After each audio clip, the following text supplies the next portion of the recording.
Hi, I'm Ray.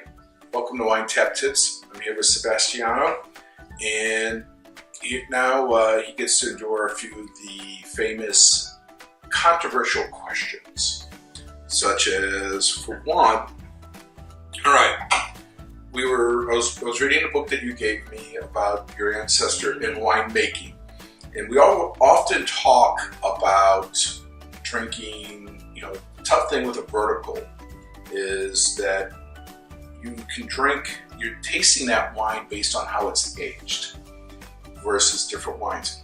But, okay, so Doctor Who shows up. He has a TARDIS.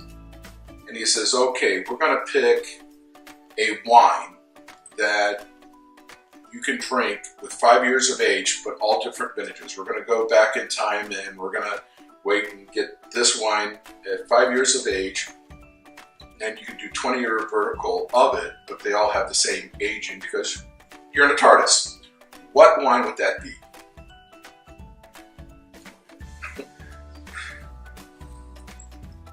You can choose two. You can doesn't matter, but wine, any wine in the world. Anything you want to do. Think about it. People talk about the 1945, Lafite, but you're drinking it now 70, 80 years later. Imagine it 5 years of age against a Lafite from 62 with 5 years of age against a Lafite from 5 years ago, side by side by side, to truly see what the difference is in those vintages with only 5 years of age. Very well. See, we have a time machine. We can do this. Yeah, we can do this. Because the problem is that I like old wines. Right? Okay, so we could do 20-year wines. Doesn't matter. What would you like to do based on the same age? It's not an easy one. There's so many wines I would like to taste it, 20 years ago, and some of the 1800s, late 1800s, early 1900s Bordeaux would have been nice to taste. Maybe when the Jancis Robinson tasted it, like 30-40 years ago. If you didn't know what they're doing. Yeah. So some first growth for sure would be fun to taste. Maybe now they're already past their prime, but it would be nice to taste before that. Probably my passion would be more directed by if I was able to get some older vintage of DRC and be able to drink when they were in the prime. Great experience for doing DRC or WWII or WWII. Yeah. Now, Star Trek fan? Star Trek? Yeah. Yeah, to some extent. Not. I've seen all the movies and TV. Yeah, the series I was a little young to follow them, but I've seen. I know a little bit about Star Trek. I can't say I'm a hardcore fan. Favorite Star Trek captain?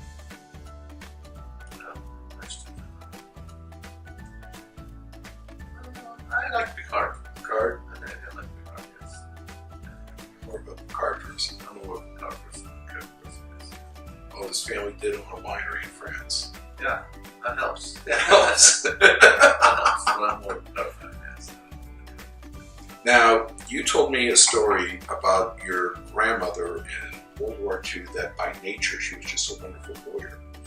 Yeah, very much so. Could you tell the audience that story? Oh, sure. During World War II, at one point, the villa where these wines are made was occupied by the German army, and they were sleeping on the second level of the villa on the upstairs. And in order to go down to the kitchen, they had to go through some stairs. And on one of the landing, there was an image of the Madonna. And the captain noted of the German army, noted that all the soldiers, when they were passing in front of this image, they were attaching the beret and mimicking a salute.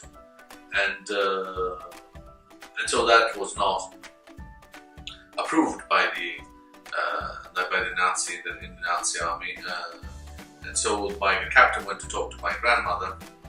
She was British citizen. She was a half English, half Scottish, but born and raised born, bred, and buried in Florence, and he asked her to remove that image because he did not like the fact that the soldiers were paying respect to Madonna.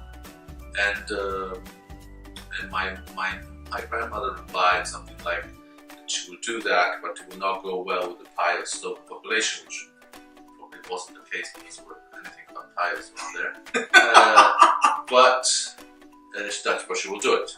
And so she removed that image and she put another image of the Madonna because he didn't specify that he didn't want any Madonna. He said he didn't want that Madonna landing. So yeah, so she usually always had her way, one way or the other. So yeah. She was a natural born lawyer. Natural born lawyer. Yes. Natural born lawyer. And one last question. Actually two. First one, what was your first, oh my God, food wine pairing? I'm sure you've been asked this before. That's a good question. I have two distinct memories of two meals that I had in France. One was but I remember the wine very well. I don't remember the dish. So you're looking at food and wine pairing. Yeah, I do remember one, which was actually really surprising. It was Momofuku in New York. They brought me with kimchi. They brought me a Silvana from Austria, which on its own, the Silvana was very flabby. Didn't lack completely acidity, but it worked very, very well with kimchi because kimchi brought all the acidity to the wine and that kind of spiciness in the wine. You know, because kimchi is not easy to pair with wine, and I thought that the sommelier did a really good job because it really surprised me. I would never have thought of that pairing kimchi with the Austrian Silvana with some residual sugar. It's also quite also has some residual sugar. So, which actually temporate the spices in the kimchi. I think that was probably a really good pairing, and really a pairing that I still remember nowadays as being very, very good. The other two things I was thinking in France, I was more impressed by the wine. The food was good, of course, but I don't remember. It was more classical pairing. Yeah. It might have been a stew, or might have been a coq au vin or something like that. But that pairing of Momofuku was really, really, really interesting. And then, this is wild wildlife, so there is an outdoor aspect. You don't have to hunt or fish yourself. You said your wife does fish. Mushroom foraging. Mushroom foraging. Hey, that's part of wild wine life. I do mushroom foraging. Oh, well, maybe you could show us your favorite mushroom recipe someday. My question is, what is your favorite outdoor recipe, whether it's mushrooms, wild fish, or wild game that you enjoy, whether you cook it or not? What is your favorite? Well, one thing I like a lot is filet all'alpina. Filet all'alpina is filet mignon with a mushroom cap, mushroom cap over porcino mushroom cap on top of it. It's a very simple dish, but I really like that. I enjoy that. It's something that I see on the menu. I'll go with it. And what one do you like with? Oh, filet all'alpina, we can go with easily with a Chianti Classico or Chianti Classico Reserva. No problem. We don't have much in terms of oiliness of unctuosity, so any wine that will have a good amount of acidity will work well. Tannic structure, I would say, since it's a filet without any sauce, I would say medium to medium structure. So Chianti Classico and Calcinaia would be perfect with it.